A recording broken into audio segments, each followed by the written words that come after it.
Buenos días, muchas gracias por la invitación. Pasamos a la segunda mesa de la jornada del Foro de la Gobernanza de Internet en España 2024. En este caso, como decía nuestra compañera, gobernanza digital para un mundo multipolar. Y una mesa que la verdad es que me hace mucha ilusión moderar porque trata de un tema que ahora mismo está en plena actualidad.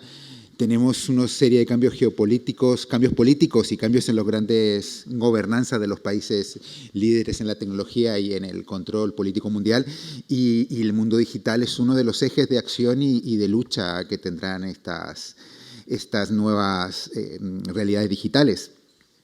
¿Cómo gestionar un nuevo contexto geopolítico? Pues tenemos un nuevo presidente de Estados Unidos que la verdad es que quiere cambiar muchas cosas y en este punto pues el mundo digital también es una de las luchas que puede estar en lisa. Tensiones en el momento de la gobernanza digital, resultados de la cumbre del futuro y el pacto digital global, principios comunes para la gobernanza digital. En definitiva, queremos en esta mesa contaros cuáles van a ser, de la mano de los mejores expertos, la actualidad de la gobernanza digital y los futuros que puede tener en el medio y largo plazo. Para ello contamos con un panel de excepción en el cual tenemos a Antonio Pérez Hernández Durán, consejero de la Misión Permanente en España ante Naciones Unidas, que nos acompaña de manera virtual. Muchas gracias, Antonio, bienvenido.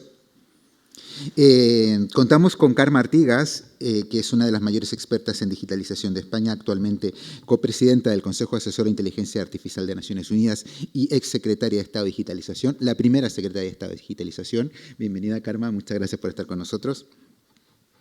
Y también contamos con Emilio García, exdirector del Gabinete de la Secretaría de Estado de Telecomunicaciones y colaborador de 5 días. Muchas gracias por venir, Emilio.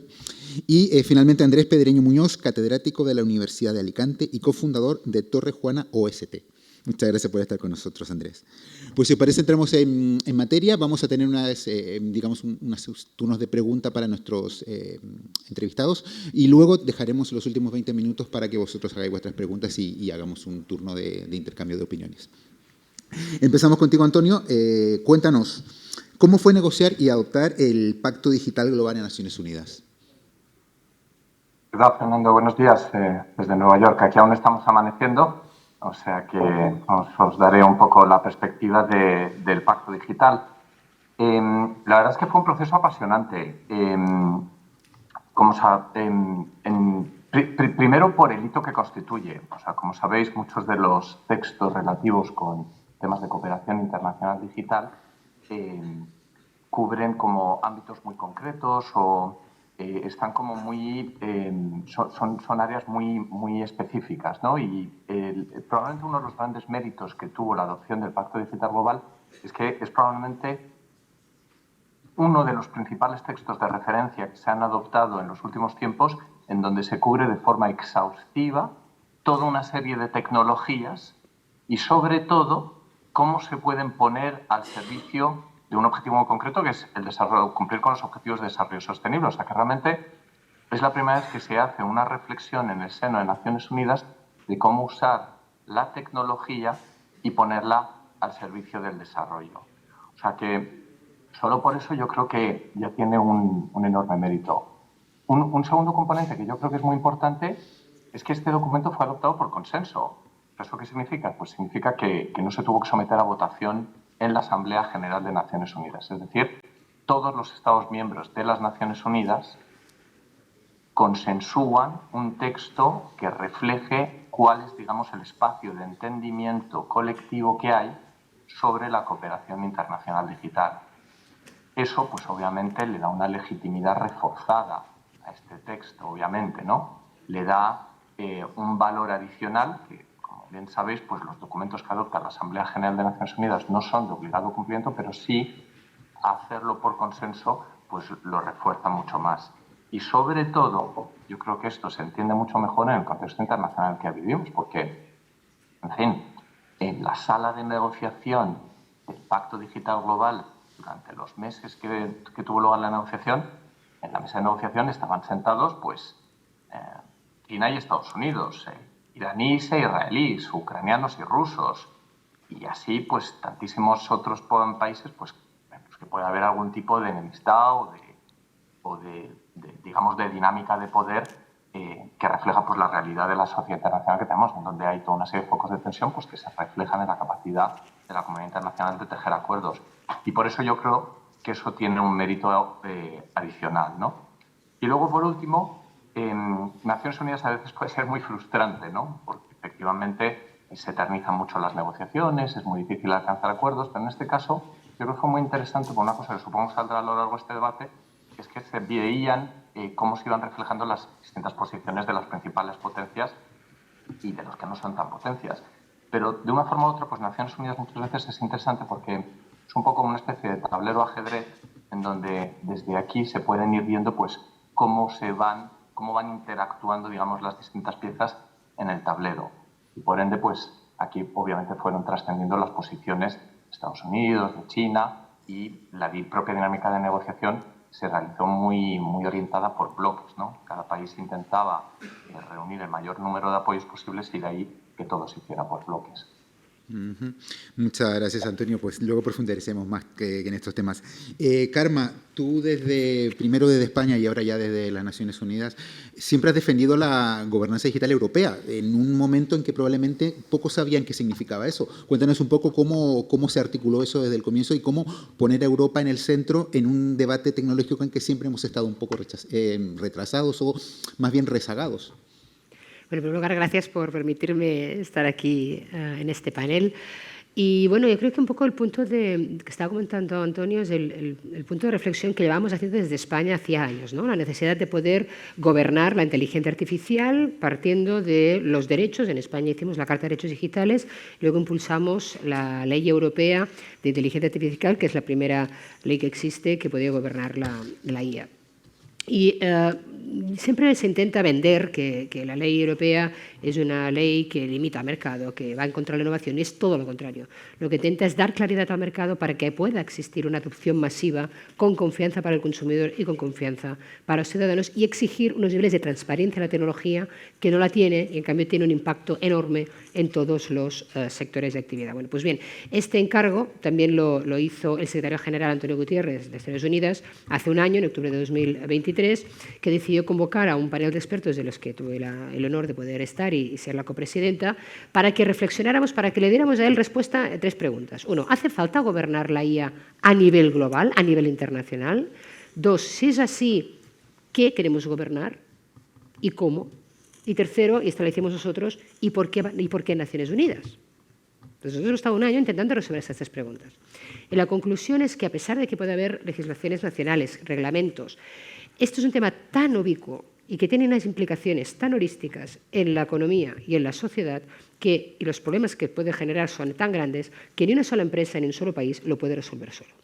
Y que en esta gobernanza de la IA, que la pregunta primera obvia es decir, cuando descubrimos la energía atómica, pues creamos la Agencia Internacional de Energía Atómica, ¿no? Bueno, hemos descubierto la inteligencia artificial, deberíamos tener una Agencia Internacional de Inteligencia Artificial, y ha sido el análisis. Lo que hemos llegado a la conclusión es que existen tres grandes déficits a nivel global de la gobernanza. Uno es un déficit de inclusión, es decir, de todas las conferencias del mundo mundial que hay que debaten sobre la seguridad de la IA, sobre la tecnología, hay 118 países del mundo que no están en ninguna de ellas. Solo hay 7 países del mundo que están en todas. Por tanto, ya no existe inclusividad ni la participación de lo que queremos que sea. Ya no te digo los beneficios. Segundo, hay un déficit de inclusión, por ejemplo, en el acceso a los datos y a la capacidad de computación. De 110 superordenadores que hay en el mundo, no hay ni uno en el sur global. Y los datos que han entrenado todos los modelos de la IA, todos son solo datos del norte global. Por tanto, es una herramienta que ya nace sesgada porque no tiene datasets que reflejen la pluralidad y la inclusión. Y luego hay un déficit, más importante aún, de transparencia. Déficit de transparencia que evita que podamos exigir responsabilidades si algo va mal. Y lo dejo aquí, pero el déficit de transparencia viene porque esa tecnología, a diferencia de las otras, no se ha desarrollado desde la academia, desde centros de investigación públicos y abiertos. Se ha desarrollado desde las áreas de I+D de las grandes compañías. ¿Por qué? No porque la universidad no tuviera el talento, no porque la universidad no tuviera la financiación, sino porque la universidad no tenía acceso a los datos. Y sobre el monopolio de los datos hemos creado un monopolio de la IA. Y como ellos no son empresas privadas, no están obligadas a publicar sus resultados, no están obligadas a ser transparentes. Entonces, ¿cómo queremos nosotros ver los riesgos o ver los beneficios de algo que es una caja negra? Entonces, bueno, todos estos debates son los que se pusieron encima de la mesa y que, bueno, pues como ha comentado Antonio, pues la ventaja es que esas recomendaciones pues no solamente quedaron en recomendaciones, sino que hay un mandato de Naciones Unidas para ponerlas en marcha. La única reflexión final es por qué entonces no una agencia internacional, ¿no? Es porque nos dimos cuenta que una agencia internacional es algo vertical, que ahí cada una de las agencias de Naciones Unidas ya tiene el dominio vertical de ese conocimiento, que mejor que la Organización Mundial de la Salud para ver el impacto de la IA en la medicina o la salud, o de las patentes, en el caso de la WIPO, ¿no? Aquí necesitamos unas herramientas que permitan la coordinación, el diálogo multiagente y multipaís, y realmente Naciones Unidas es una gran plataforma que tiene el mandato, que tiene la capacidad de sentar a todos estos stakeholders en la misma mesa y sobre todo tiene la legitimidad porque ha hecho cosas de gobernanza mucho más difíciles como ha sido pues, el cambio climático o la lucha contra el armamento. Muchas gracias, Carmen. Andrés, dentro de los, digamos, podríamos llamarle bloques de países y de continentes en este mundo de la gobernanza digital, Europa siempre se ha caracterizado, y lo veíamos también en la anterior mesa, por una regulación más rígida en cuanto a lo que es el control de la tecnología. En este caso, ¿crees que la regulación europea puede torpedear o perjudicar el desarrollo de estas nuevas tecnologías o cómo puede afectarlas en el futuro? Buenos días, muchísimas gracias por la invitación. Yo, a riesgo de pelearme con Carmen... Que no, peleate. ¿Me dejas? Sí, te dejo, pero ya tendré uno de réplica después. Que si no te vas a aburrir, porque siempre todo el mundo te va a dar la razón y tal. Pues, no, sí, sé que siempre estás en contra. Bueno, yo desde la perspectiva que conste que de Naciones Unidas lo veo ideal. Es decir, me parece que efectivamente, si todas las naciones son capaces de ponerse de acuerdo en un conjunto de reglas del juego, en regulaciones específicas que afecten a nivel global, dado que tenemos una economía global, es lo ideal, ¿no? El problema es cuando ves que Estados Unidos aplica una estrategia muy diferente, e incluso China pues, se diferencia y toma ventaja con relación a algunas de las regulaciones que en Europa, incluso yo diría, llevando razón, cargándonos de razones, no dudo de la legitimidad, obviamente, de las regulaciones y de los fines que se persiguen en la regulación, pero antes el representante de Ericsson lo ha destacado. Tenemos un serio problema a la hora de ponderar la innovación y la regulación. Yo no estoy en contra de la regulación, pero necesitamos una regulación que sea eficiente. Cuando estamos regulando algo tan novedoso como la inteligencia artificial, necesitamos, en definitiva, tener un margen de equivocarnos. Es decir, el fuego quema, la inteligencia artificial quema, necesitamos quemarnos. Los humanos se quemaron y aprendieron a dominar el fuego. Pues aquí realmente pasa un poco lo mismo. Claro que tenemos que cometer errores, claro que hay riesgos, pero dejemos un poco correr algunos riesgos mientras que no estemos en una IA general, en algo que, en definitiva, ya estamos en los inicios de aplicaciones. Es conveniente saber cómo, en definitiva, manejar estos riesgos, ¿no? Dar un espacio de libertad donde la regulación no sea demasiado coactiva. En definitiva, yo creo que el gran problema que yo veo de Europa con respecto a Estados Unidos y China es que en la práctica, después de 20 años de una digitalización muy acelerada, más, pero vamos a suponer lo último que ha pasado en los últimos 20 años, pues el hecho es que Europa no tiene gigantes tecnológicos, apenas tiene unicornios, y nuestras startups, y de verdad, un funcionario que se dedica a mi edad a ser un joven emprendedor, se tropieza con la trampa cuando era pues, funcionario. Veía, pues, me gustaba hacer normas, cuando estaba en el rectorado de la Universidad de Alicante, tenía mi pequeño BOE y era feliz haciendo normativas. Pero ahora me doy cuenta del coste que tienen muchas de esas normativas cuando lo veo desde el otro lado. Son rigideces, son costes al final te encuentras una maraña cuando ves que hay una regulación europea, hay una regulación país, hay una regulación de cada comunidad autónoma. En definitiva, estamos creando barreras que hacen más difícil lo que es la consecución de un mercado, que es lo lógico, que tuviéramos un mercado potente a nivel europeo donde nuestros productos pudieran hacer a esto. Es decir, en definitiva, yo no estoy en contra de la regulación, sí creo que debe ser una regulación eficiente, contrastada. En España llegamos a tener hace 3 o 4 años, me acuerdo bien, en las Navidades que los dones prohibidos. Bueno, cuando los dones, en definitiva, puede ser un sistema absolutamente, yo no digo ya para defensa, etcétera, etcétera, sino para la entrega de medicinas, para la agricultura, para escanear posibles riesgos de danas, de incendios, etcétera, etcétera.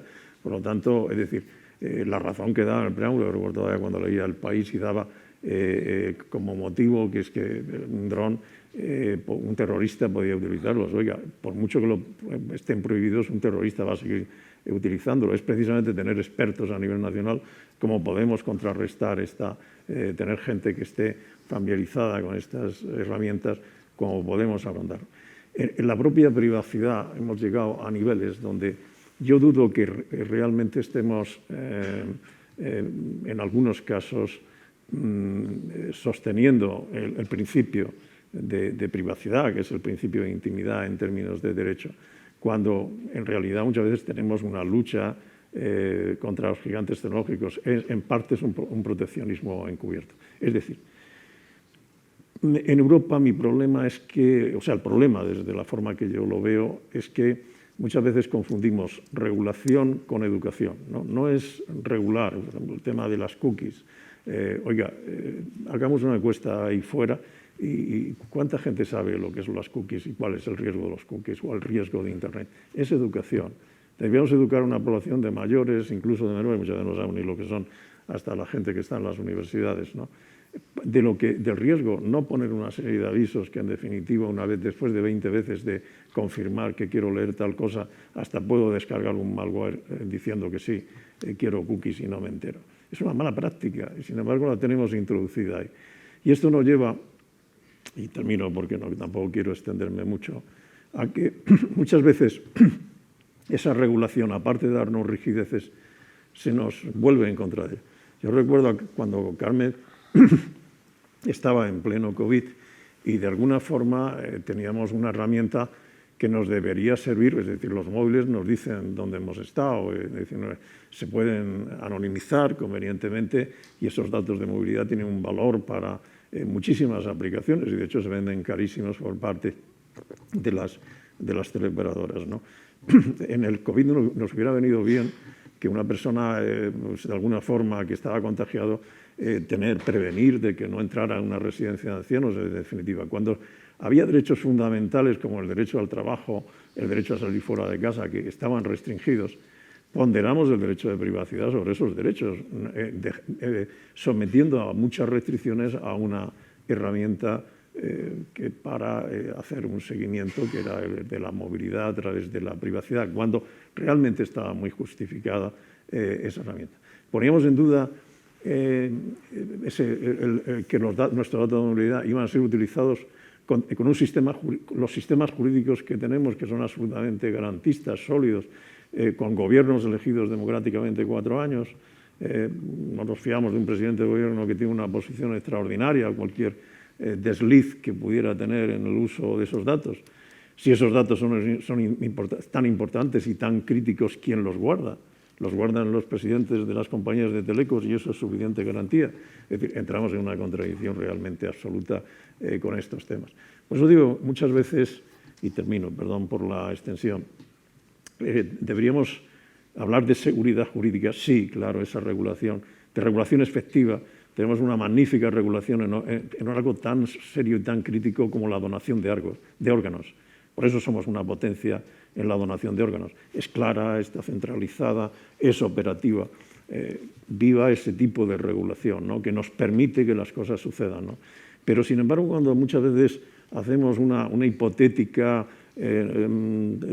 regulación proteccionista, no, tenemos que quemarnos, tenemos que correr riesgos, tenemos que, en definitiva, saber a ciencia cierta esos riesgos y medirlos y ponderarlos adecuadamente. Esta es lo que, de alguna forma, la crítica que yo haría a la regulación europea, y no específicamente la inteligencia artificial, sino 20 años de regulación que creo que en definitiva nos sitúan como un sistema poco ágil a la hora de digerir la innovación y de ser líderes en innovación y en economía digital.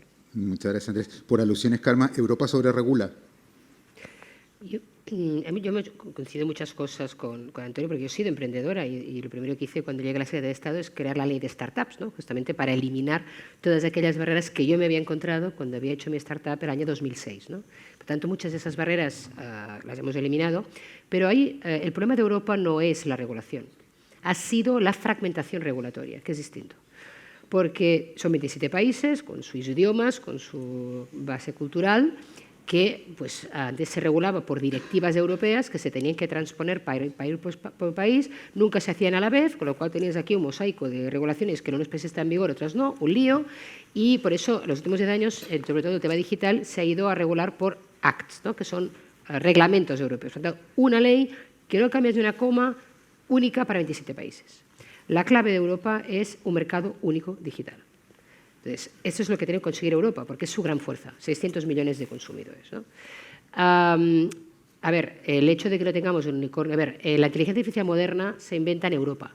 Año 2014, Demis Hassabis, 12 doctores de la London. Y estamos en el 2024. Han pasado 10 años. Estos 10 años no ha habido regulación. Por tanto, si no tenemos un unicornio, no ha sido por culpa de la regulación, porque no hemos tenido regulación. ¿Por qué no han salido unicornios? Por los problemas de siempre, por falta de acceso al capital, única y exclusivamente. 300 billones de dinero de los europeos van cada año a Estados Unidos a fondos que después vuelven a comprarnos nuestras empresas. Y el gran problema de Europa no es las startups, que generamos el mismo número de startups por año que todo Estados Unidos, es que cuando estas startups necesitan 50 millones para crecer, no lo encuentran en Europa. Y lo encuentran en Estados Unidos, quienes han robado el dinero, nosotros que lo hemos puesto en nuestros bancos, y nuestros bancos, en lugar de invertir en las empresas europeas, lo invierten en los fondos americanos, que tienen más rentabilidad, y ellos luego nos vienen a comprar las empresas. Esto no lo digo yo, ya por fin lo dice más gente, el informe Draghi, el informe Letta. ¿Vale? Por tanto, sabemos dónde están los problemas. Y cuando la gente preguntaba de Trump y de Kamala, a ver, ni Kamala es la solución, ni Trump es el problema de los problemas de Europa. Pero nosotros tenemos esos problemas y los tenemos que resolver. Y sabemos cuáles son. Un mercado único digital, leyes muchísimo más claras, que no se solapen entre sí, reglamentos únicos, no directivas. Pero, por ejemplo, ahora tenemos el reglamento de la IA, que es una gran normativa que permite ordenar el mercado y potencial, y diferenciar lo que dices tú. Cuidado ahí, gran titular, la ley europea de inteligencia artificial no regula la IA. No regula la IA. La ley de la IA no regula la IA. Regula solo los casos de uso de alto riesgo de la IA. Por tanto, estamos regulando en base al riesgo. Solo regulamos los casos de riesgo. Y a las otras cosas les pedimos transparencia, porque yo no me voy a tomar un medicamento que no haya pasado por la aprobación de la Agencia del Medicamento, igual que no me voy y me pido un stick tartar en un restaurante si no tuviera la absoluta certeza que ha pasado por todos los controles de sanidad. Y en cambio, una tecnología que afecta a todos los sectores de actividad, que puede seguir evolucionando sin intervención humana, ¿no le vamos a exigir transparencia? Cuando dices, ¿por qué se oponen las grandes empresas a la transparencia? ¿Qué tenéis que ocultar? ¿Qué tenéis que ocultar para que cuando os podamos transparencia todo el mundo salte a la yugular? Bueno, pues esto ya también es educación, es entender que puedes controlar los otros territorios. Bueno, pues decía eso, el gran riesgo ahora de la IA es la transposición del copyright, porque las directivas de copyright sí que son nacionales. Y entonces, ¿entiendes o no? O sea, el gran problema de Europa es la fragmentación regulatoria, no la regulación. ¿Qué está pasando, decías, en el mundo? Bueno, el país más regulado se llama China. El país más regulado se llama China, es un país autoritario. Y la China Act, que la conozco bien, regula absolutamente todo. Precisamente porque tiene más capacidad de intervención gubernamental, regula mucho mejor que nosotros la protección de la infancia. Algo que aquí no hacemos porque no podemos ser intervencionistas. Pero el TikTok en China está reguladísimo por los niños. Al cabo de 2 horas se les apaga la app. Claro. Es que hay cosas que también tenemos que ver en perspectiva. ¿Y en Estados Unidos qué ha pasado? Había una ley federal que nunca se consiguió poner en marcha, que era la ley del Executive Act de Biden-Harris, que ya ha pasado un año, no se ha puesto en marcha, y evidentemente la administración Trump no la va a poner. Y lo que sí que pasa en Estados Unidos es que tienen leyes para cada estado, con lo cual te vas en el sentido contrario. ¿Qué ha pasado? La ley de California, pues ha habido un veto posterior. ¿Qué tenemos que esperar a Estados Unidos? Cero regulación, perfecto, porque ellos son los líderes siempre de los mercados desregulados. Pero nosotros tenemos otras herramientas. Yo creo que aquí Europa tiene que aprovechar su dimensión. Tenemos que hacer, como tú dices, regulación que tenga sentido, no complicarla. Y para mí el problema de la IA no va a ser la ley europea de la inteligencia artificial, va a ser si conseguimos implementarla, sobre todo para las pymes, porque oye, no hay ninguna gran empresa que tenga ningún problema en adoptarse la IA. El problema está en las pequeñas y medianas empresas, que lo hagamos fácil para las pymes, para las startups, y que no tengan que gastarse dinero en abogados, sino que se lo gasten en contactar científicos de datos. ¿Puedo contestarme un poquito? Pobre Sí, Emilio. al siguiente, por favor, Andrés, que Replegamos que sin Emilio. Yo quería también. Totalmente. Y todo lo que está vamos allí. a romper la mesa. Pero bueno, Emilio, pues sí, te iba a preguntar una cosa, pero si quieres responder al debate, adelante. Vamos, a ver, yo creo que estoy de acuerdo con Carmen en algunas cosas, en otras no tanto, ¿no? Es decir, sí creo que el problema final, uno de los problemas de Europa es un problema de financiación, no solamente privada, sino de financiación pública, porque también tienes el problema que existe también es que la fragmentación en la financiación pública es también muy grande. Entonces, de nada sirve que se inviertan miles de millones, por ejemplo, en computación cuántica, si por un lado lo invierte Alemania, por otro lado Francia y por otro lado España. Así es. Y luego, aparte de eso, también quizás los avances que está habiendo en implantación de las tecnologías digitales en Europa que se están sucediendo ahora son precisamente porque se ha generado deuda común. Se ha generado deuda común y con esa deuda común se están haciendo proyectos conjuntos. Otra cosa también es cómo se definen esos proyectos conjuntos. Pues claro, podemos ir a los famosos IPCIs también. Tú no puedes... tenemos el IPCI de semiconductores que son... Me parece que son, al final dicen 80.000 millones, 40.000 millones, me da igual, 60.000 millones. Claro, si tú defines un IPCI que simplemente es voy a repartir dinero para tener un ecosistema, en lugar de buscar un objetivo común para hacer la misma inversión, como pasa en Japón, que se han creado una empresa para fabricar semiconductores japonesa, pues evidentemente no tienes los mismos resultados. En el problema de financiación estoy de acuerdo. En el problema de la regulación, y si ese problema de regulación se va a resolver con reglamentos, pues ahí soy más escéptico. Y soy más escéptico porque la evidencia de que eso no es verdad es el Reglamento de Protección de Datos.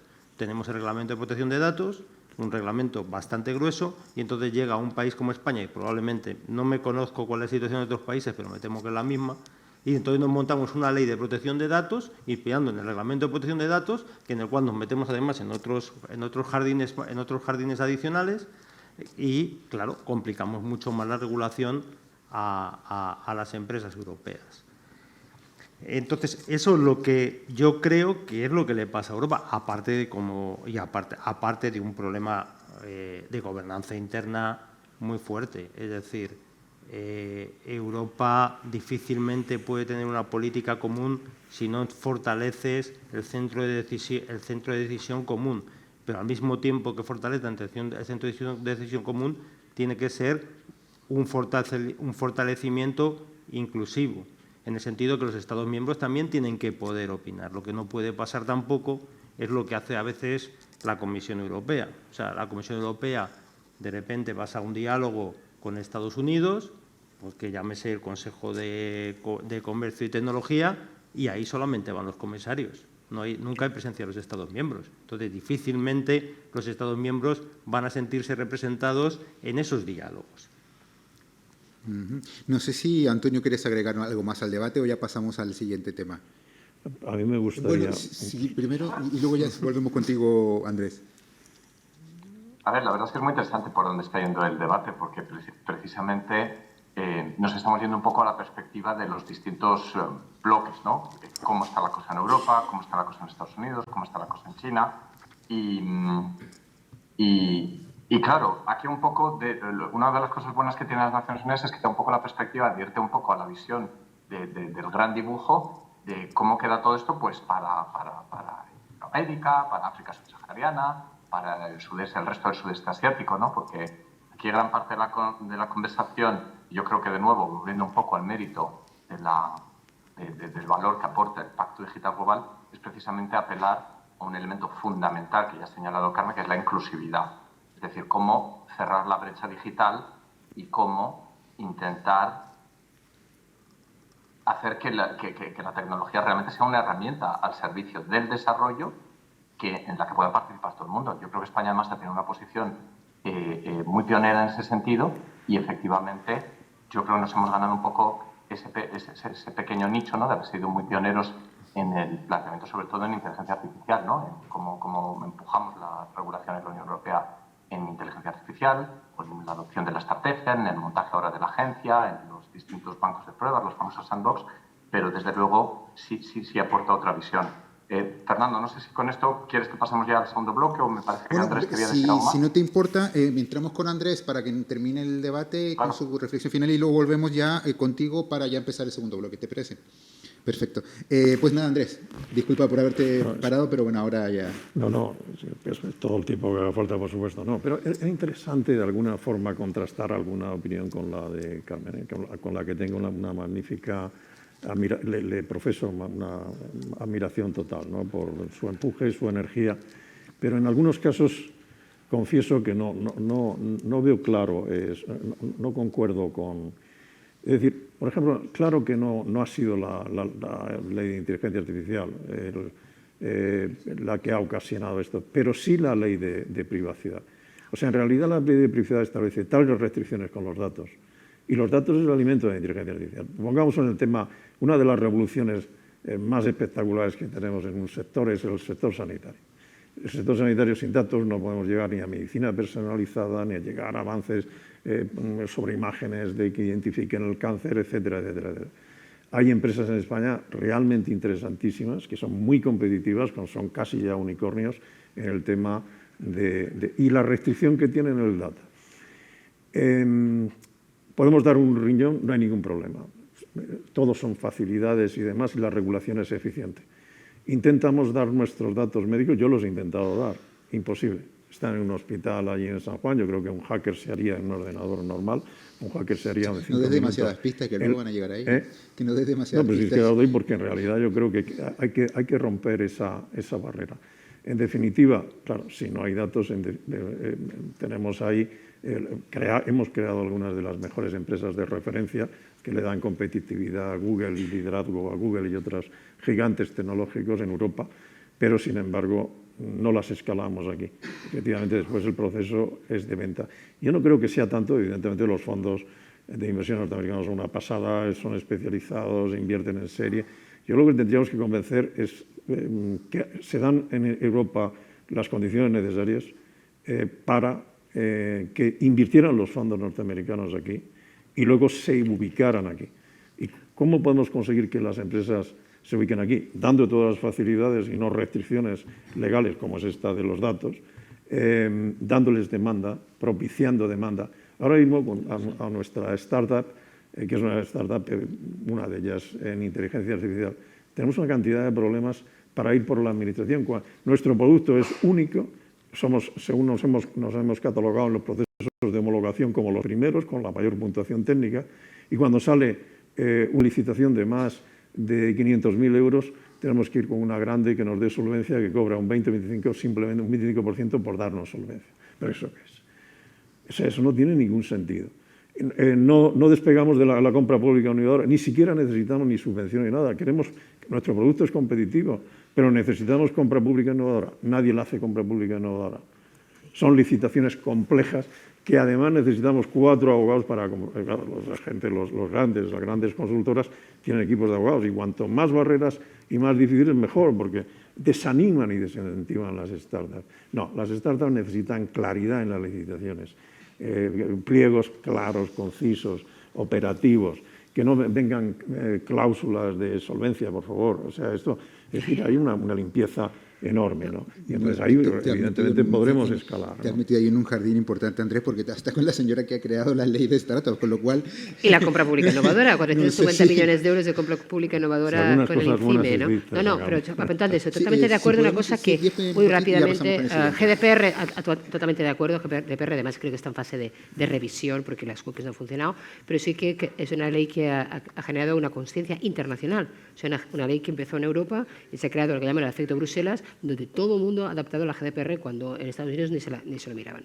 En la ley de datos sanitarios, lo sabes mejor que tú, a mí me constaba que sí que los datos, existe el espacio de datos salud europeo, evidentemente tú puedes dar un riñón si estás de acuerdo en lo que me considero y te robe el riñón. Entonces el problema de los datos es, mientras tú los consientas no debería haber problema y menos, yo creo que no existe, incluso para copyright está exento lo que es el uso de datos para investigación científica. Pero lo que estoy totalmente de acuerdo contigo es en que lo que necesitan las empresas es demanda de sus propios gobiernos, demanda del procurement. Y esto en Europa no priorizamos las empresas europeas, pero tampoco se priorizan en Estados Unidos. Intenta ser tú proveedor de cloud para el gobierno americano.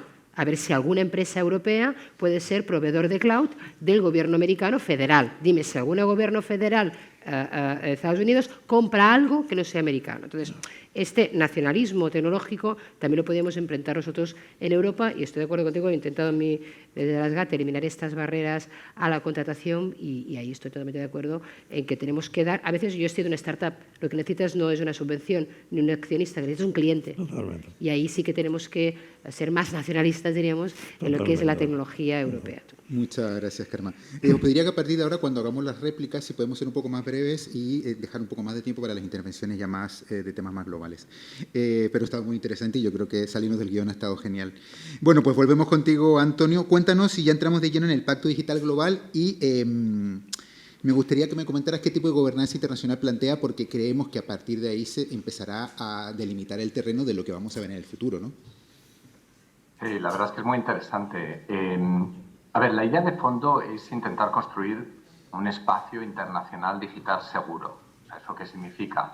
Pues en el Pacto Digital Global toca muchos temas, ¿no? Se habla de datos, de protección, de privacidad de datos, se habla de conectividad, de accesibilidad, se habla de integridad de la información, de desinformación, se habla incluso de ética y de respeto de los derechos humanos dentro de la tecnología.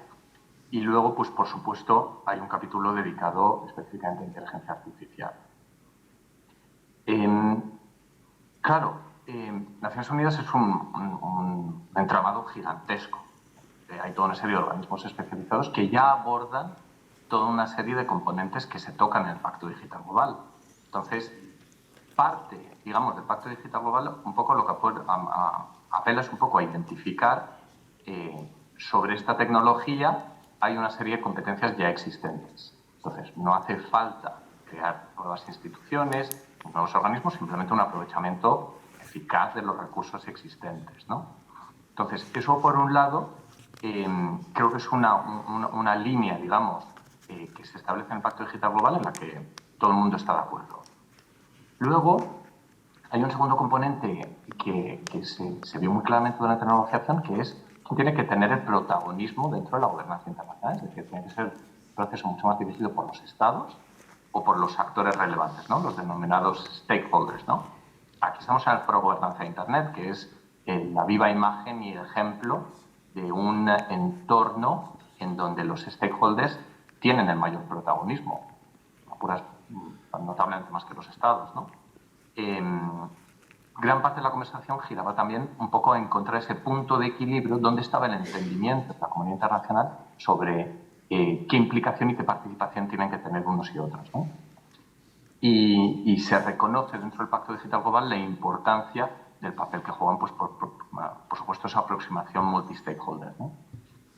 Y luego, por último, está ese terreno en donde no hay aún tal cosa como una gobernanza internacional, que obviamente aquí de lo que estamos hablando, y ya lo ha apuntado Carmen inicialmente, es la inteligencia artificial. O sea, ahora mismo directamente es que hemos construido un nuevo terreno de juego, como dicen en inglés, ¿no? Son aguas no cartografiadas y tenemos que construir pues todo un nuevo diseño institucional global, insisto en la palabra global, porque hasta ahora realmente todas las iniciativas que ha habido en materia de inteligencia artificial han sido fundamentalmente muy concretas, ¿no? Ha sido bien el G7, ha sido a grupos de trabajo en la G20, la OCDE, el Consejo de Europa, la Unión Europea, pero no ha existido hasta ahora tal cosa como un marco institucional verdaderamente global. De ahí la importancia de lo que plantea el Pacto Digital Global, de lo que plantea y de las recomendaciones que plantea el panel asesor sobre inteligencia artificial.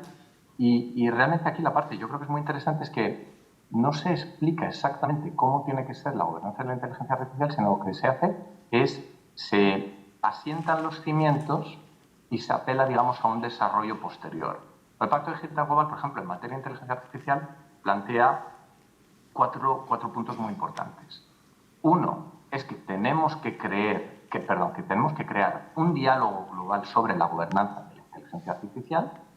Tenemos que crear un panel científico internacional independiente sobre inteligencia artificial y se apela también a la creación de un fondo sobre inteligencia artificial, que no se denomina específicamente el fondo, pero bueno, viene a ser fundamentalmente un fondo. De hecho, es el punto que precisamente al que se refiere dentro del Pacto Digital Global al informe del panel asesor que copresidió Karma.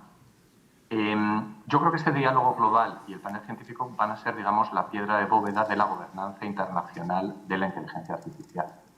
Y van a ser un elemento clave porque hasta ahora lo más parecido que hemos visto a cumbres internacionales de inteligencia artificial han sido iniciativas muy puntuales.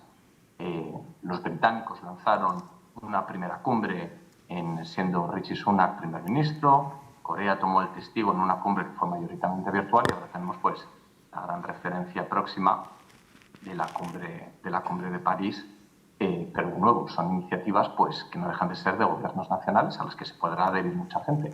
Por eso insisto en la importancia que tiene este proceso, digamos, de construcción de ese marco institucional global de la gobernanza de los asuntos digitales y específicamente de la inteligencia artificial. Muchas gracias, Antonio. Emilio, Antonio nos presenta, si pusiéramos de 1 a 100, yo no sé en qué porcentaje estamos, pero bastante por debajo del 50% en lograr estos objetivos, precisamente porque queda mucho por desarrollar. ¿Cuál crees tú que son esos retos que tenemos por delante para efectivamente hacer realidad este pacto y cumplir la serie de elementos que nos comentaba Antonio? Yo creo que el principal reto que tiene el pacto, se habla mucho de los datos, ¿no? Pero yo creo que en el acceso a la tecnología, el facilitar la distribución justa o una distribución de los beneficios tecnológicos, lo que influye un factor fundamental son las infraestructuras. Karma hacía antes referencia a que los datos, que lo que pasaba también era que las empresas privadas tenían los datos y por eso habían podido desarrollar la inteligencia artificial, mientras la academia no. Yo en parte estoy de acuerdo, pero ahí hay un libro bastante interesante de Kai-Fu Lee que decía precisamente que China iba a triunfar en el desarrollo de la inteligencia artificial. La tesis más o menos que mantiene es que China iba a triunfar en la inteligencia artificial porque tenía muchos datos. ¿Vale? Y no pide permiso. Y no pide permiso. Sí, pero claro, al final ha llegado Estados Unidos, le ha cortado el acceso a la infraestructura, le corta el acceso a la infraestructura, permitiéndole que no tenga el acceso a los chips, y entonces ya no es tan fácil desarrollar la inteligencia artificial si tú solamente tienes los datos, ¿no? Entonces, la infraestructura yo creo que es el problema central. Es el problema central. Y hemos comentado, y aquí se ha comentado, existen fundamentalmente, yo creo, 3 problemas para las infraestructuras, para resolver el reto de las infraestructuras, que son la brecha del acceso a las infraestructuras, la sostenibilidad de las infraestructuras y la seguridad de las infraestructuras. La brecha de acceso yo creo que es obvia. O sea, si nosotros miramos, Karma ha dado unos datos muy interesantes de cómo están distribuidos los superordenadores en el mundo, pero eso también pasa con las redes. El 40% de la población no tiene acceso a Internet. Y si no tiene acceso a Internet, evidentemente difícilmente va a poder acceder a los beneficios de la tecnología. Y si al final el acceso a Internet lo resolvemos con redes exclusivamente privadas, fuera de todo tipo de regulación, como es Starlink, pues difícilmente también se va a resolver que haya un acceso a la conectividad que esté de alguna manera, bueno, pues que no sea aquello el salvaje oeste y que de repente el dueño de la comunicación decida un día que para hacer ciertas misiones de guerra sí permito usar Starlink, pero para otras no, como ha pasado. Luego tenemos el tema, como mencionaba, el tema de la sostenibilidad, ¿no? El tema de la sostenibilidad de las infraestructuras. En centros de datos que haya salido bastantes veces. En centro de datos, en 2019 se estima que el mundo va a consumir 200 teravatios hora al año en centros de datos. Para el 2026 ya se calcula que eso van a ser 1000 teravatios hora. Y eso pasa en todas partes. O sea, si tú miras en cualquier... eso nos puede parecer muy alejado porque estamos hablando de grandes números, pero por bajar un poco a la tierra y referirme a mi trabajo habitual. Yo soy administrador de los observatorios de Canarias y en los observatorios de Canarias, pues hasta ahora lo que teníamos era telescopios y los telescopios consumían bastante, pero no consumían mucho. Consumían lo suyo. Pues el observatorio del Teide consume 1,5 millones de kilovatios horas al año. De repente llega un telescopio nuevo, un telescopio, que son unos telescopios que se mueven mucho por la noche porque se dedican a buscar fenómenos de alta energía cuando suceden, y resulta que 3 armarios que te colocan allí consume, si te pones a echar cuentas de la potencia esa y cuánto va a consumir cuando esté eso en pleno funcionamiento, te consume 1/3 parte de lo que estaba consumiendo todo el observatorio. Y eso es lo que está pasando. Y bueno, y nos pasa igual con el superordenador que tenemos para dar servicio allí. Bueno, ChatGPT, que mira, simplemente acabo de leer que por 10 consultas te consume 2 litros de agua.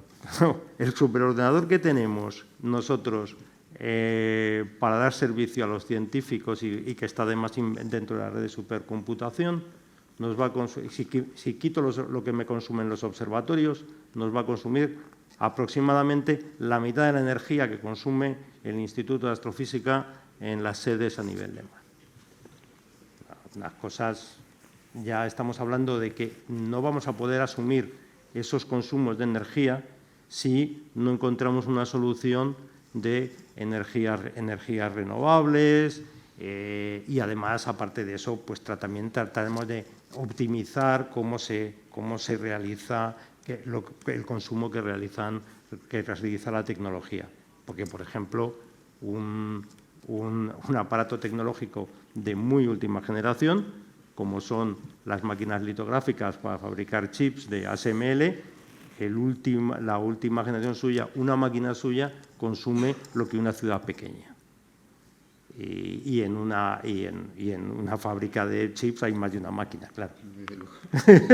y luego tenemos el reto de la seguridad de las infraestructuras. Bueno, yo creo que de eso hay poco, no hay mucho, por abreviar, no hay mucho que poner encima de la mesa para que veamos todo que es un problema. Concretamente hace 2 días, yo creo que fue hace 2 o 3 días, salió la noticia de que el cable submarino que unía a Finlandia con Suecia y que daba servicio a Lituania, que daba servicio a la mitad del Internet de Lituania, salía por ese cable, que fue atacado y no se sabe cómo se cortó. Entonces, claro, también tiene que haber, a mí me parece muy bien que haya un consenso para el uso pacífico de la inteligencia artificial, como se habla en muchos sitios, pero también debería haber, si nos ponemos a hablar de consensos internacionales, debería haber también un consenso, un cierto pacto internacional de no atacar las infraestructuras digitales en casos de guerra, porque evidentemente son infraestructuras claves. Perfecto. Bueno, Karma, yo te voy a picar un poco. Queremos llegar hacia un pacto digital global, Pero ¿cómo se puede hacer eso si China no se fía de Estados Unidos, Estados Unidos no se fía de China, y Europa no se fía de Estados Unidos y Estados Unidos no se fía de China? Es decir, nadie se fía de nadie. Y en el caso de las infraestructuras críticas, lo vemos todos los días. Europa ha intentado vetar a los fabricantes chinos porque no se fía de que estén en sus redes core. Entonces yo no veo cómo se puede llegar a ese acuerdo.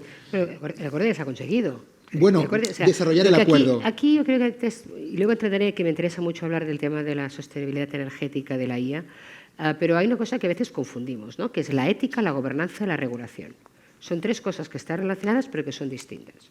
Normalmente nos dicen, no hace falta que regulamos porque las empresas ya tienen sus códigos éticos, existe el acuerdo de G7 de Hiroshima o de la OCDE de los códigos éticos de la IA aplicado a la IA generativa. Bueno, la ética es algo subjetivo y tiene que ver con los principios y valores de la sociedad. Yo espero que mis empresas se comporten éticamente y mis gobiernos también, ¿no? Por lo tanto, bueno, pues esto es un gran desideratum, está muy bien, ¿no?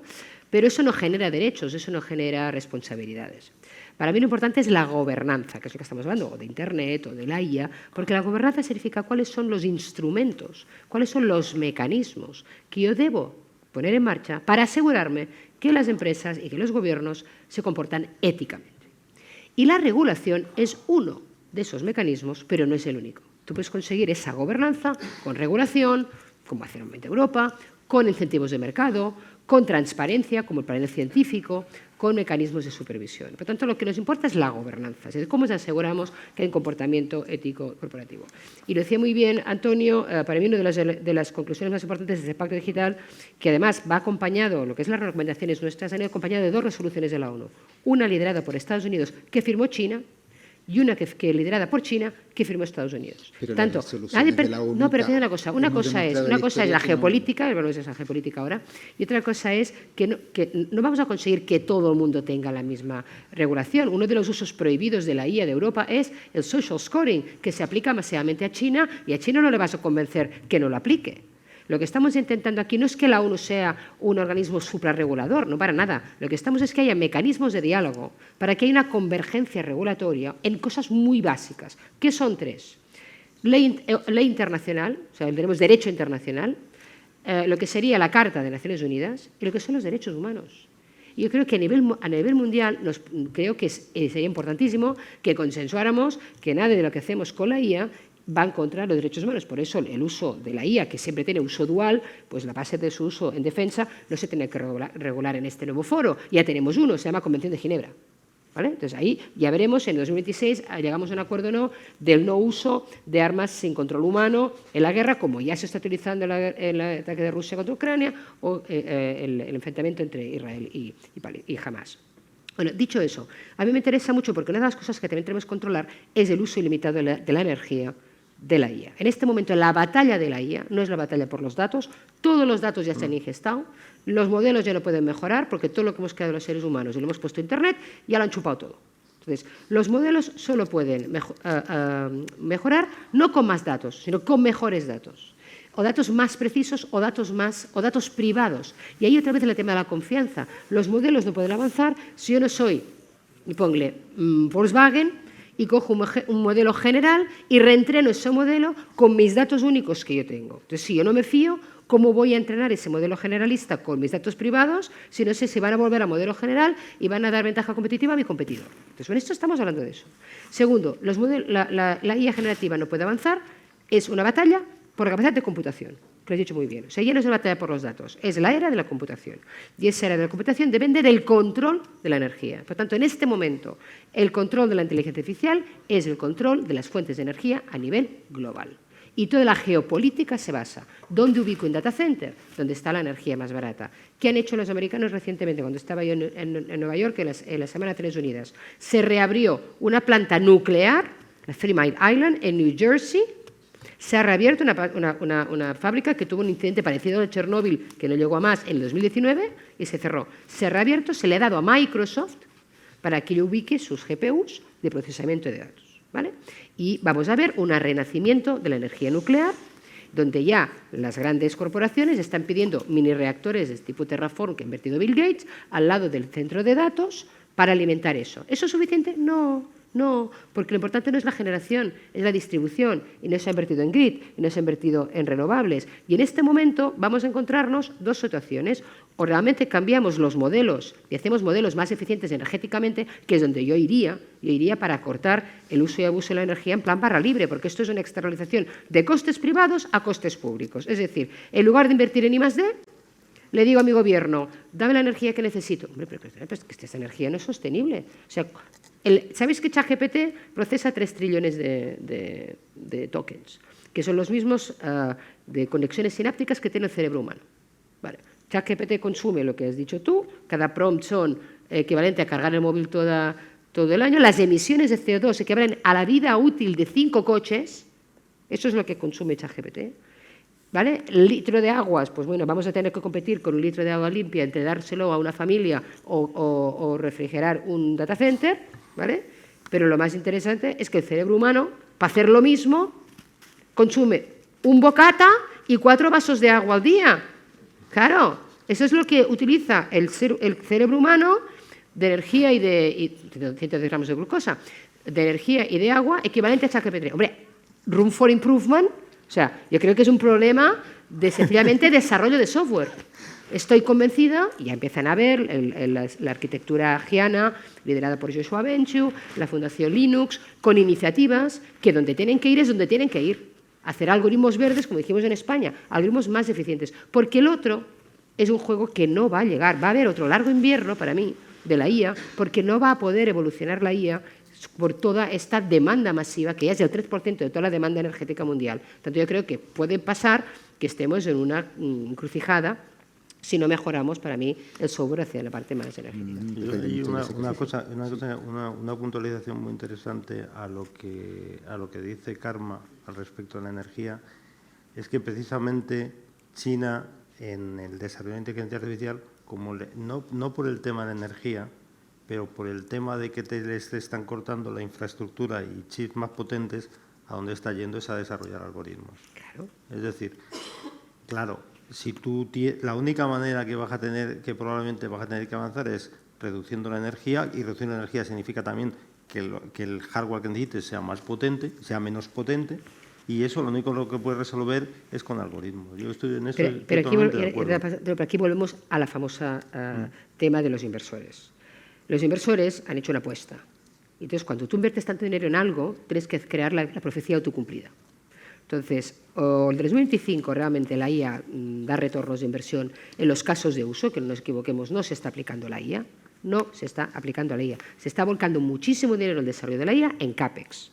Pero no hay una empresa que dedique el 5% de su presupuesto de IT a la IA. ¿Por qué? Porque las empresas están flat en el consumo de consultoría, viéndolas venir, no se terminan de fiar, mucho piloto, pero no preguntan a las empresas consultoras cuántos están gastando sus clientes de verdad en aplicación de casos de uso reales que den retorno de inversión. ¿Que van a venir? Sí, pero de momento no están. Y de momento los inversores, dinero, que optimiza solo una arquitectura tecnológica que son los transformers, que como sabéis, viene del paper Attention is all you need del 2017, y que todo, desde el diseño del chip de NVIDIA hasta todo, está solo para una arquitectura. ¿Qué pasa cuando salgan arquitecturas mejores, más eficientes, como ya están saliendo? ¿Van a recibir ese dinero o no se lo van a dar para que no compita con esas arquitecturas con las que ya han hecho la apuesta? Esto es mi gran pregunta, porque ya empieza a haber la tecnología, como siempre, el problema lo crea la industria, lo resuelve la academia. En la academia ya empieza a haber tecnologías que son mejores que los transformers, que son más eficientes y que alucinan menos. Por lo tanto, aquí nos estamos jugando bastante los próximos 3 a 5 años. No sé, ¿Cómo lo ves tú? Andrés, bueno, yo me he quedado con muchas ganas de intervenir. si te crees esta coexistencia futura entre los bloques de gobernanza global, y si crees que la sostenibilidad y las infraestructuras son críticas en este desarrollo. Perdona, no he oído bien la pregunta. No, simplemente eso, si querías seguir sumando tal debate y un poco cuál era tu opinión sobre los temas que estaba poniendo sobre la mesa, bueno, sí, la verdad Karma es que Emilio y Antonio. Sí, bueno, me he quedado con muchas ganas de intervenir. Siempre que Carmen interviene, a mí me anima. Parece que os advierto que... Pone tantas cosas en la mesa siempre que... Le provoco. No se importa, después de la intervención de Andrés, pues ya pasamos directamente al turno de preguntas. Muy bien. No, vamos a ver, el tema, yo creo que, no lo sé si estoy yo mal informado, pero yo creo que debemos actualizar el consumo energético. Cuando salió GPT-4 nos creíamos que era un equivalente bestia del parámetro, que los parámetros que tenía 3,5, multiplicábamos por 10 y entonces extrapolábamos el consumo de agua. No, GPT-4 es una mezcla de expertos, es decir, son, si mal no recuerdo, 15 expertos, hemos dividido el modelo en 15 partes. Cuando hacemos una consulta a GPT, hacemos una consulta al máximo de 2 expertos, entonces el sistema es mucho más eficiente y mucho más energético. Eso fue lo que animó a que los llama pudieran extenderse, ¿no? Porque en definitiva descubrimos que podíamos especializar expertos, ¿no? Aprovechar las capacidades lingüísticas de los modelos y después especializarlos en algo concreto. Es decir, cuando se hace una consulta a OpenAI sobre Python, no molestamos al experto jurídico o al tema. Entonces, de esa forma, racionalizamos el tema. Luego nos olvidamos cuando empezamos a poner foco en una IA que realmente puede dar respuestas al cambio climático por la complejidad, es decir, si tuviéramos los datos necesarios, las capacidades computacionales necesarias, podríamos resolver problemas de la capacidad de absorción que tiene el planeta en CO2, cómo hacerla diferencialmente, cómo hacer políticas diferenciales para poder revertir el proceso del calentamiento del planeta, o cómo abordar temas tan complejos como el cáncer o la medicina personalizada, ¿no? Entonces, en definitiva, ahí estamos fijándonos y poniendo foco en el tema de agua, cuando tus pantalones vaqueros, y date la casualidad que llevas pantalones vaqueros, pero recuerdo que en la producción de tus pantalones vaqueros son 10.000 litros de agua lo que se gasta. El aeropuerto de Madrid, la T4, calentarla cada día con esos techos que tiene, que son absolutamente ineficientes, es una barbaridad. Buscar en Internet el gasto de calefacción de T4. Es decir, tenemos ahí un conjunto de elementos y ponemos ahora precisamente en la picota a la IA o a la computación, cuando en definitiva la computación puede ser una parte, y está siendo la IA clave en la optimización del consumo, de la distribución, del ahorro energético, porque nos crea sistemas que nos sirven de alguna forma para crear patrones y poder dar directrices en esas cosas, ¿no? Entonces yo creo que ahí estamos haciendo una mala política en términos de la introducción a la IA. Y en ese sentido, yo diría ahí que crear, antes lo que decía Carmen, claro que evidentemente la Unión Europea ha puesto foco en los riesgos, y esto creo que lo discutimos también en Benicàssim este verano. Pero es que yo creo que en definitiva con lo que hay que crear es ilusión. En una facultad, en una escuela como la que estamos ahora de Telecos, lo que habría que fomentar es que en realidad la gente de aquí se empoderara y se entusiasmara con las capacidades que tiene la inteligencia artificial. Y sin embargo estamos creando una cierta cultura del miedo. Pero es que esto yo de verdad lo he traído de los riesgos, ¿no? De que esto, bueno, esto es peligroso, ¿no? Bueno, siempre hemos tenido magníficas películas y tal sobre este tema para crear esa cultura, y entonces abonamos sobre una cuestión donde, cuidado, esto de la IA es muy complejo, es que esto de la IA tiene riesgo. Cuando nos enfrentamos a empresas, y vienen los CEOs o incluso la gente de tecnología, se encuentran como, cuidado, es que esto de la Unión Europea, hay que ver cómo la Unión Europea lo que dice, porque aquí nos podemos meter en muchos líos y tal, esto es muy complicado, ¿no? De hecho, bueno, pues ahora nos encontramos en la paradoja de que pues, las grandes herramientas que en términos educacionales han puesto Google, de la última generación de IA generativa, de Google, de OpenAI, creo que recuerdo también de Apple o de Amazon, no están disponibles el último modelo en Europa. Están en todas partes del mundo, pero no están en Europa. Entonces, en ese sentido, yo creo que hace falta un recurso positivo. El informe Draghi. Para mí el informe Draghi supone un antes y después en el sentido de vamos a parar un poco, si me lo permites, Carmen, la prepotencia que tuvimos con el efecto Bruselas. Vamos a regular el mundo. Claro que obviamente el efecto Bruselas tiene, visto desde Naciones Unidas, lo veo perfectamente, mecanismos de diálogo, propiciar incentivos de mercado, ¿dónde tenemos que firmar ese tema? Si va por ahí esa vía, absolutamente de acuerdo, ¿no? Pero claro, con efecto Bruselas solo no se crea una economía fuerte. Lo que están haciendo China y Estados Unidos es una economía digital fuerte. Apple es 3 veces el Producto Interior Bruto de España, Nvidia otras 3 veces el Producto Interior Bruto de Google, casi 2 veces el Producto Interior Bruto, Microsoft 2 veces el Producto Interior Bruto.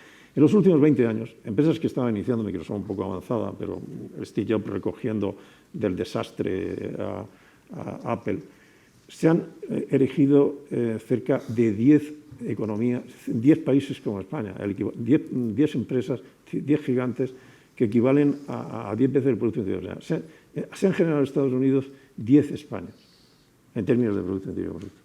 Y esto, pues realmente el informe de Draghi dice, cuidado, dejamos ya un poco de la música celestial. Hace falta una economía digital fuerte. Hace falta 800.000 millones de inversión, que se dice poco, que casi es un Producto Interior Bruto de España, al año, para resolver el gap que hay entre Estados Unidos, China y Europa. Y yo creo que ese punto de partida es un punto de vista, donde tenemos que ilusionar a los jóvenes, tenemos que decir, oye, claro que la IA tiene riesgos, pero son unas oportunidades extraordinarias para conseguir los grandes retos de nuestro tiempo, los grandes retos de sostenibilidad, de enfermedades, de pandemias, de todo esto, ¿no? Ahí donde hay data, por lo tanto tenemos que propiciar una cierta libertad del data, una cierta disponibilidad del data, pues ahí hay capacidades para en las ciudades, mejorar nuestras ciudades. Es decir, por ejemplo, si los datos de movilidad no fueran tan caros, que los telecos pues los venden muy caros, podríamos saber en cada momento cómo se mueve una ciudad, cómo racionalizarla, cómo organizarla, cómo hacerla muchísimo más eficiente, cómo gestionar muchísimo mejor las redes de turismo, que nos están dando calentamientos de cabeza enormes, ¿no? Es decir, sí que a mi modo de ver deberíamos no tanto poner el foco, que obviamente ser conscientes del gasto energético, de los riesgos de la IA, etcétera, es necesario, sin duda, pero creo que ahora mismo estamos en una desventaja enorme con respecto a China y Estados Unidos. China mismo, cuando hizo su informe, que respondía al informe Obama sobre inteligencia artificial, textualmente decía que la IA iba a ser el medio para lograr la hegemonía económica mundial. Y después de leer el libro de Kei-Fu Lee, desde luego, te quedan pocas dudas, ¿no? De que no solamente hay una implantación por arriba, sino que hay una implantación por abajo, ¿no? Que es lo realmente notable que está sucediendo en China. Y termino. Fijaros en lo que está sucediendo en los últimos años. Si veis el índice de beneficios de las empresas que cotizan en bolsa de Estados Unidos del año 2008 hasta nuestros días, vemos que la empresa norteamericana no ha dejado de crecer en su índice de beneficios. Estamos hablando del indicador de una economía fuerte, empresas saneadas que tienen beneficios. Europa, los economistas venimos denunciando que tenemos estancada desde hace años la productividad, especialmente en un país como España. La tasa de beneficios está estancada, no ha crecido. Hay un gap enorme entre las empresas norteamericanas y demás. ¿Y cómo empieza a notarse esto? Y termino. Por ejemplo, la industria automóvil. La industria automóvil es una de nuestras industrias más europeas, más de alguna forma competitivas. Sacábamos pecho, aquí está la industria alemana, en cada país había una industria automóvil especializada, ciertamente sólida para un nivel de mercado, un nicho de mercado, etcétera, y ahí estábamos, competitivos y demás. ¿Qué ha pasado en los últimos meses? Que nos hemos encontrado que un automóvil, en definitiva, es complejo energéticamente, por lo tanto, el tema de la optimización energética es fundamental, que en realidad ya no es mecánica, en gran medida es inteligencia artificial, porque hace muchas, desde sus diagnósticos hasta la propia conducción que hay detrás, y nos hemos encontrado que de la noche a mañana, efectivamente, un país como China arrasaba en los mercados, y nosotros empezamos a cerrar en Almusafes una crisis de 2.500 trabajadores y en otras partes de Europa, e incluso subirnos un nivel de proteccionismo porque ya estamos en una disrupción, en una regla, en una industria convencional como la europea. Y a exigir transferencia de tecnología. O sea, exigir lo que hacía antes China hace 15 años, de repente la Unión Europea se ha inventado que el exigir transferencia de tecnología a cambio de que entren en los mercados, ¿no? O sea, hemos dado la vuelta totalmente a la cuestión. Muchas gracias. Yo solo quería añadir una cosa que no puedo estar de acuerdo contigo con la parte de los beneficios. A ver, sí, es que esto está clarísimo en nuestro informe de la IA, AI for Humanity. Decimos que justamente porque la IA tiene grandes beneficios, uno de ellos, además, a que apuntamos es los grandes beneficios de la inteligencia artificial para conseguir los objetivos de desarrollo sostenible que solo con la inteligencia humana parece ser que no somos capaces de conseguir, que solo llevamos un 20% de los objetivos de 2030. Digo, bueno, pues no, con un poco de ayuda de la IA igual hacemos mejor, ¿no? Por tanto, está clarísimo que la IA tiene muchísimos beneficios. Si no, Andrés, no habría tanto dinero en juego. O sea, nadie invertiría tanto dinero en esta industria si no tuviera unos beneficios. Lo que estamos diciendo es que estos beneficios, precisamente por eso, tenemos que dejar que las bases se construyan bien desde el primer momento, porque si no, el impacto de esto no lo vamos a poder revertir. Esto no es como el cambio climático, que vamos chutando la pelota adelante y le pasamos el problema a la siguiente generación. Aquí no le podemos pasar el problema a la siguiente generación, porque los daños que esto tiene en los derechos fundamentales, en los derechos humanos, en la manipulación de la sociedad, en la división de la sociedad, en la creación de monopolios. A ver, esta gente tiene estos beneficios porque son monopolios. Digámoslo claro, son monopolios. Y Estados Unidos empieza ahora a intentarlo regular como monopolios con la primera ley para dividir, pues no sé, cartas de negocio de Google, ¿no? De buscador y tal. O sea que la economía americana es una economía de libre mercado. Por lo tanto, va a tener que también crear otros mecanismos de regulación. Bueno, por eso hay este retroceso. Pero al final todo esto, que lo tenemos que ver con la perspectiva de décadas, al final es un nuevo contrato social. O sea, el contrato social de Rousseau está muerto, no tenemos concentración de poder, no hay una voluntad común y tenemos que decidir qué estamos dispuestos a dar a cambio de qué. Y no nos lo han preguntado. O sea, los monopolios se han creado por un gran negocio que se basa, porque el coste de la materia prima es cero, que es nuestros datos durante 15 años. Hemos dado nuestros datos durante 15 años gratis. Entonces, este es un negocio fantástico, eso, ¿no? Pregúntale a cualquier empresa, ¿no? Y luego, ¿no? Pues son las nuevas dinámicas de mercado de una economía digital donde aún los indicadores de la economía real han sido capaces de encontrar los indicadores de la economía real. O sea, tenemos compañías del siglo XXI que las estamos midiendo con indicadores del siglo XIX, porque ni el balance ni la cuenta de resultados incorpora el valor de los datos, el valor de la innovación, el valor del talento y el valor de la capacidad de disrupción. Tanto, y como no lo captura la economía real, lo tiene que capturar el mercado. Pues nada, ¿cuánto vale OpenAI? ¿150 billions? ¿Tú crees que una empresa vale 150.000 millones de euros? No se justifica de ninguna manera. ¿Cuánto vale un Bitcoin? Lo que alguien decida. Entonces, estamos en un mundo que no tenemos los indicadores aún de la economía del dato y de la economía digital. Hasta que no los encontremos, seguiremos teniendo volatilidad. Muchas gracias. La próxima vez quiero un debate con 4 horas. Eso ya va para otras 2 horas más. La próxima vez hacemos la primera pregunta, Karma, y ya sacamos todos los temas. Me gustaría que... sentir mal, yo estar aquí animando el debate. Me gustaría que cerráramos con Antonio y ya luego abrimos el turno de preguntas, que nos ha quedado bastante breve. Antonio, no sé si quieres agregar algo más a este interesante debate y ya para dar paso a las preguntas del público.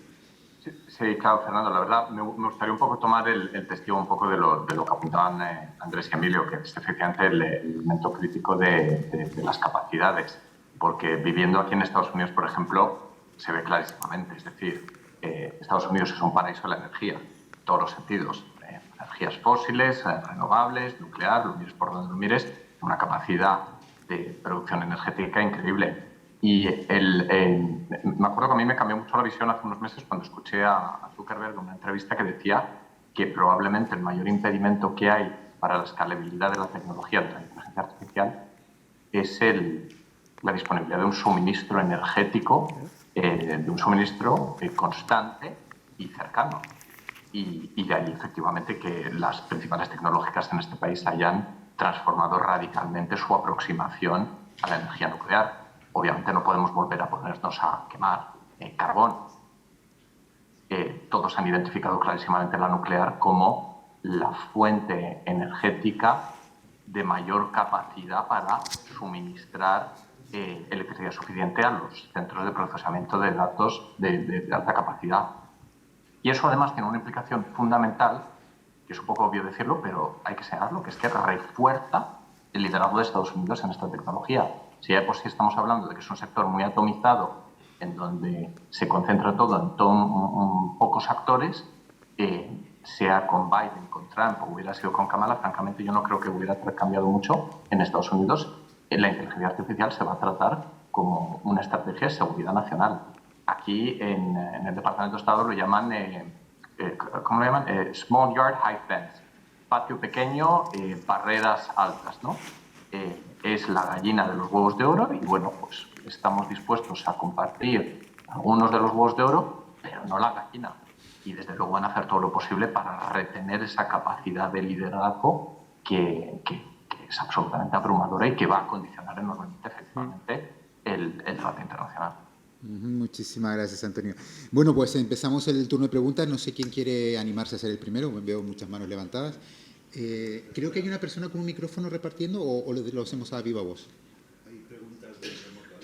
Ah, vale, perfecto. Pues sí, podéis empezar. Primero empezamos con la de remoto y luego seguimos con las del público. Muchas gracias. Ahora creo que se me escucha. Sí, se escucha perfecto. Tenemos una pregunta en el online y dice así: buenos días, estamos hablando del Pacto Digital Global en el que han participado cientos de naciones, en las que se han firmado acuerdos comunes sobre el futuro de Internet. A su vez, también habéis comentado el peligro de la descentralización de la gobernanza de Internet. La pregunta es: ¿no es importante que cada país tenga en cuenta su cultura y costumbres a la hora de gobernar Internet? Es decir, basándose en un pacto mundial de cada uno, que cada uno aplique una gobernanza de acuerdo a sus necesidades. Os propongo que que solo una persona responda a la pregunta y luego ya la siguiente la responde otro y que seamos lo más breve posible para que dar más paso a más intervenciones, ¿vale? No sé quién quiere aprovechar esta pregunta, Karma. No, todo. Ah, vale, pues nada. Antonio, pues muchas gracias. Adelante. A ver, de nuevo, es un poco lo que decíamos al principio, ¿no? El Pacto Digital Global da un poco los grandes parámetros de gobernanza. Luego ya cada uno de los bloques regionales tiene la libertad de legislar, como en el caso de la Unión Europea, con una serie de mecanismos, ¿no? O sea que el grado, de adaptación que se puede hacer a los niveles locales es ilimitado. De hecho, lo vemos. En este caso, el Pacto Digital Global está consensuado entre grandes potencias como China y Estados Unidos. Luego, cómo se vaya a llevar a cabo esa adaptación a nivel, en el caso de Estados Unidos, federal o estatal, pues puede diferir, intentará ir un poco en consonancia, ¿no? No tiene por qué ir diametralmente opuesto. Y luego también, pensar una cosa, el Pacto Digital Global se tiene que consensuar con 193 Estados miembros. Obviamente, el consenso siempre tiende a ser un plan de mínimos. O sea que, por muy satisfechos que estemos con el producto final, hay mucho margen, para construir a nivel local sobre esta base. Muchas gracias, Antonio. ¿Tenemos otra pregunta digital o ya pasamos con las...? Vale, perfecto. Bueno, pues adelante. Muchas gracias. Buenas. ¿Se me oye bien? Sí, perfecto. Bueno, muchas gracias a los ponentes por estos interesantes temas. Me llamo Isaac Muñoz, soy estudiante, acabo de acabar mi máster en Comunicación Digital y Liderazgo de la Unión Europea. Y bueno, tenía una pregunta relacionada con el debate que hemos tratado acerca de la fragmentación regulatoria. Creo que es muy interesante conseguir una regulación única, no solamente para nivel español, sino también para nivel global. Pero quiero centrarme en el caso de China. Ahora mismo China tiene una posición de poder bastante interesante. La ha conseguido quizás porque ha podido entrenar sus datos de inteligencia artificial con datos que no serían accesibles para caso español o caso europeo por temas de política de protección de datos. Entonces, aparte de eso, tiene una independencia económica bastante interesante porque al final depende solo de ellos mismos con empresas chinas. Entonces, ¿cómo se podría convencer a China para que quizás baje y acepte esas políticas globales? Porque a priori parece que a lo mejor no le puede interesar por el tema de esa posición de liderazgo competitivo que tiene. A lo mejor lo que has comentado tú a nivel de infraestructura y hardware sí que se puede maniatar un poco a China porque depende de ello, pero veremos qué puede pasar con Taiwán en el futuro. Entonces, ¿cómo se podría convencer a China para que acepte esos tratados a nivel global? Muchas gracias. No sé si alguien quiere hacerla de manera voluntaria. ¿Y cómo se puede convencer a Estados Unidos? Bueno. Una pregunta. O sea, mi pregunta, o sea, quizás Estados Unidos. Nosotros estamos en una situación donde hay dos grandes bloques, que son dos grandes actores, que son Estados Unidos y China. ¿Y dónde no está Europa, por cierto? Bueno, yo creo que el problema es que lo que ha pasado es que la multilateralidad ha ido desapareciendo y estamos en un momento crítico para que o bien termine de desaparecer y aparezca una bimultilateralidad con un foco donde está China y otro foco donde está Estados Unidos. Al foco de Estados Unidos se ha dejado arrastrar Europa se ha dejado arrastrar a ese lugar y estamos en ese momento crítico. Entonces, en ese momento crítico, la única manera que he de convencerlo es que el resto, que surjan disensos dentro del bloque del G7, que es el bloque de Estados Unidos, o dentro del bloque de BRICS Plus, que es el bloque en el que está en el que está China. Y si esos disensos no surgen, nos vamos a ver arrastrados a una multilateralidad, queramos o no. Entonces, ¿se puede hacer algo para romperlo? Hombre, yo creo que Europa puede hacer algo para romperlo siempre y cuando haga 3 cosas. Hemos hablado del tema de que primero tenemos que organizarnos nosotros mismos, que ya es bastante. Segundo, Europa tiene que asumir que eso tiene un precio. Vamos a ver cuánto, o sea, si tú quieres romper la multilateralidad y que haya una cierta mayor cooperación, tienes que invertir en cooperación. Y si comparamos, por ejemplo, lo que ha invertido China en la ruta de la seda digital, el otro día leí unas cifras que decía que entre el 2015 y el 2019 China había invertido en proyectos digitales dentro de la ruta de la seda 79.000 millones. El cálculo de lo que ha invertido Europa con el Global Gateway en los últimos 5 años creo que no llega a los 30.000. Entonces, eso tiene un precio. Es decir, si tú quieres ser una potencia, tienes que tener dinero para ser una potencia. Y el Global Gateway tiene muchas carencias, porque en primer lugar no es una estrategia global, sino que es una estrategia global de aquella manera europea. Es decir, es global, pero si tú quieres invertir más en África o en Latinoamérica, puedes hacerlo, ¿no? Entonces, tampoco existe una estrategia clara. Y luego tienes una tercera cosa que tiene que hacer Europa, que pues es lo que nos decían cuando veíamos la bola de cristal cuando yo era pequeño. Y solo no puedo, pero con amigos no. Entonces tendrás que buscarte precisamente aliados para romper esa dinámica de bloques, que en el G7 pues pueden ser Japón y Corea, que tienen una potencia tecnológica relativamente importante, y yo creo que en el BRICS Plus claramente es la India. Entonces tienes que buscar es la única manera que podemos romper el escenario bipolar al que estamos siendo arrastrados en el aspecto tecnológico, que además te está arrastrando ya todo. Precisamente el aspecto tecnológico, al depender ahora mismo la seguridad económica, la seguridad de los países y los avances científicos de ello, está arrastrando a esa bipolaridad. Muchas gracias, Emilio. Creo que también teníamos unas preguntas en la zona izquierda del auditorio. Sí, por aquí vi unas manos levantadas. Sí, Pilar. ¿Quieres? Adelante. Bueno, lo digo en alto, sí, yo creo que se me oye bien.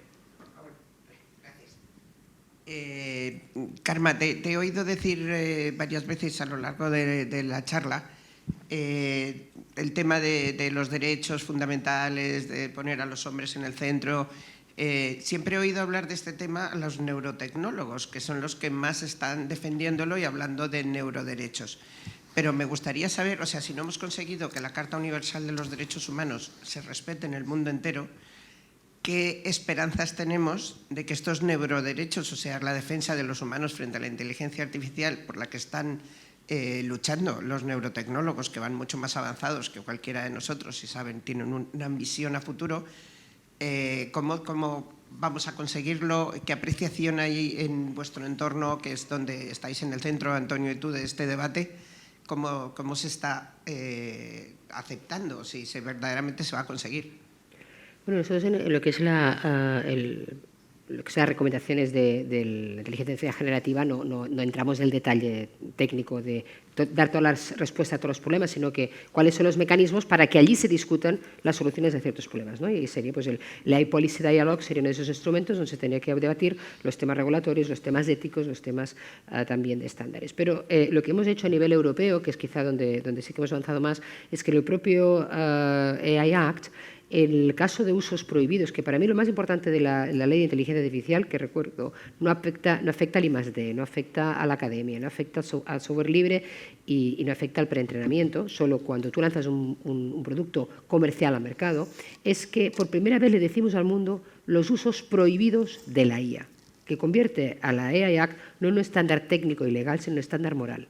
Le estamos diciendo al mundo lo que queremos, que algo, aunque sea técnicamente posible, no ocurra en Europa. Uno de ellos es el social scoring, que sí que está en China y de cierta manera en Estados Unidos, y otro es precisamente el uso de la IA para la manipulación mental subliminal del ser humano, en cualquiera de sus apreciaciones. Por tanto, el caso de uso de las neurotecnologías quedaría ahí como caso prohibido y como caso médico quedaría englobado dentro de un ámbito de alto riesgo que requeriría, diríamos, esos controles de calidad. Yo creo que es un tema que es muy serio. Sabes que aquí en España bueno, pues tenemos una iniciativa que es Spain Neurotech, que esperemos que antes de final de diciembre ya se ponga en marcha, donde poder desarrollar neurotecnologías éticas. Pero solo os digo una cosa, o sea, Apple tiene registrada una patente de unos auriculares donde tú vas a poder escuchar música y te va a leer el cerebro. Entonces, bueno, si a tú no te importa que Google tenga los datos de tu cardiovasculares y sensores, pues igual no me importa, pero no sé si tú estarías contento en que tuviera tu mapa cerebral. Que la pregunta es, ¿te gustaría ver tu mapa cerebral en la dark web? ¿Te gustaría ver tu ADN en la dark web?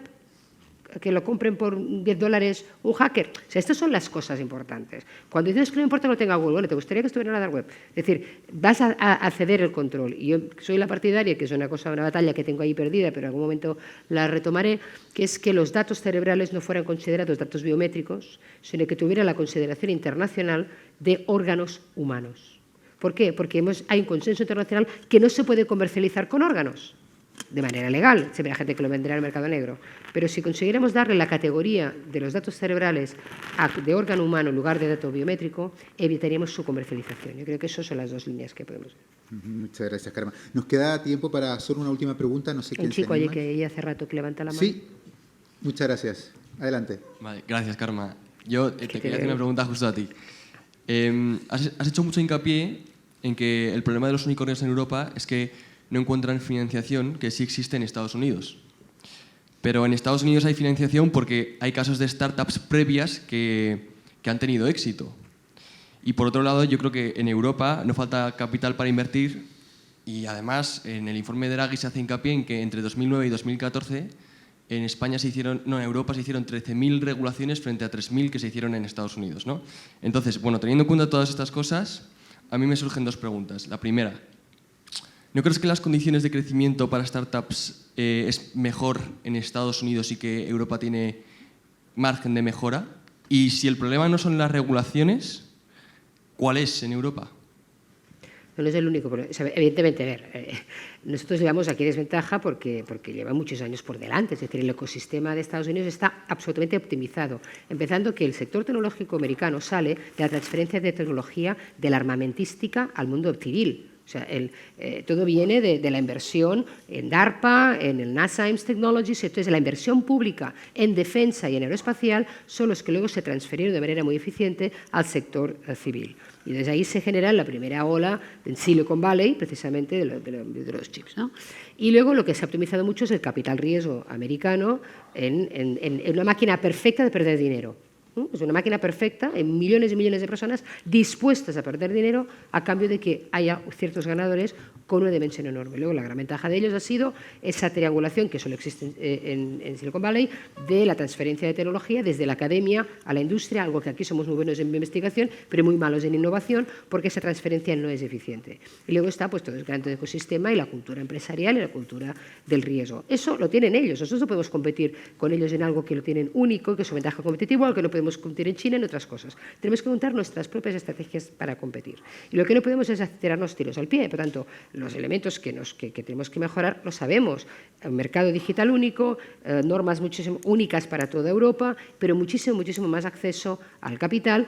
Y luego hay otra cosa importante. Estamos en un mundo globalizado. Yo cada vez me pregunto qué significa ser una empresa europea. Porque había una empresa europea, porque tenga fundador español, pero está fundada en Delaware y cotiza en el Nasdaq, para mí no es una empresa europea. Igual es más empresa europea Microsoft, que genera 10.000 puestos de trabajo y que paga sus impuestos en Europa. No lo sé, tenemos que volverla a pensar porque en el mundo digital no hay una relación directa donde tienes la sede, donde pagas los impuestos, donde tienes tus clientes y donde trabaja tu empleado. Porque aquí puedes estar teledirigiendo y tu empresa o teletrabajando. Por tanto, tenemos que empezar a volver a cambiar este concepto, ¿no? Para mí un concepto es parecido al que tienen los israelíes. Una empresa israelí porque tiene el IP en Israel. Y yo diría que una empresa es española la que tiene el IP, la propiedad intelectual, en España. Aunque tenga la mitad de gente deslocalizada y tal. La otra cosa que le hace falta a Europa es un mercado digital, un mercado único de cotización, es decir, un euro Nasdaq. El gran problema ya no son las startups, ponle las scale-ups, sino, bueno, y luego, ¿dónde sale esa bolsa? Tienes que elegir si lo hago en Alemania, o lo hago en Francia, o lo hago en España, y cada uno es un mercado pequeño. Por lo tanto, tenemos que tener un euro Nasdaq donde yo pudiera sacar mis empresas a bolsa desde Europa. Bueno, tenemos mucho recorrido, pero hay otra cosa importante, es que en este momento la batalla es por el talento. En España teníamos que decidir en mi época si yo quiero trabajar bien, si yo quiero vivir bien, me quedo en España a costa de trabajar mal. Y si quiero trabajar bien, me tengo que ir al extranjero a costa de vivir mal. Tenía que elegir entre trabajar bien o vivir bien, porque las dos cosas no eran posibles. Ahora ya sí. Ahora tenemos Málaga, tenemos Barcelona, tenemos Madrid, tenemos cualquier parte de España, gracias a la inversión que ese señor hizo en su época con el secretario de Estado, del despliegue de toda la banda ancha en España, que tiene 100% de cobertura de 100 megabits por segundo. España es un gran país destino de inversiones, es un gran país destino de talento. Yo creo que al final tenemos que ser atractivos para atraer el talento y cuando exista talento habrá más oportunidades. Por alusiones una cosa, porque como se ha demonizado mucho la regulación, y yo creo como Acemoglu que para que las cosas pasen tiene que haber intervención pública, y si no hay intervención pública normalmente las cosas que queremos no pasan. La cuestión de la banda ancha en España no se debe solamente a que se haya dedicado inversión pública a fondos europeos para llegar donde no llegaban los operadores. Se ha debido también a la regulación y a que se hizo un reglamento para abrir las redes a que los operadores pudieran, o los operadores que no tenían infraestructuras, pudieran utilizar las infraestructuras de otros, en cierto modo. Y si no, no se hubiera llegado a esta extensión. Y también se hizo, por supuesto, porque hubo mucha inversión privada. O sea, aquí no se hubiera llegado hasta donde estamos en banda ancha si los operadores no hubieran invertido en banda ancha, principalmente un operador. Bueno, dos también puede ser, sí. Uno más que el otro. Uno más que otro. Bueno, muchas gracias, Emilio Andrés, y ya con esto concluimos. ¿Perdón? Sí, que si quieres sumarte a esta respuesta o ya concluimos. No, concluimos. Vale, pues muchísimas gracias. Bueno, pues ha sido una jornada súper interesante. Hemos tenido una mesa que sin duda nos da para varias horas más de debate, pero creo que hemos cumplido los principales objetivos y hemos dejado el testigo para que pues, sigáis indagando sobre el foro de la gobernanza y la gobernanza mundial. Muchas gracias a los asistentes, muchas gracias a Antonio Pérez Hernández desde Nueva York, que vemos que está bastante nublado, igual que aquí en Madrid. Gracias, Antonio. Muchas gracias a Karma, ha sido muy interesante. Muchas gracias a Andrés, muy buen debate. Y muchas gracias, Emilio, muy buena la postura que nos has planteado. Y a vosotros, pues, os invitamos a seguir después del receso en la primera jornada y en la parte de la tarde. Muchas gracias.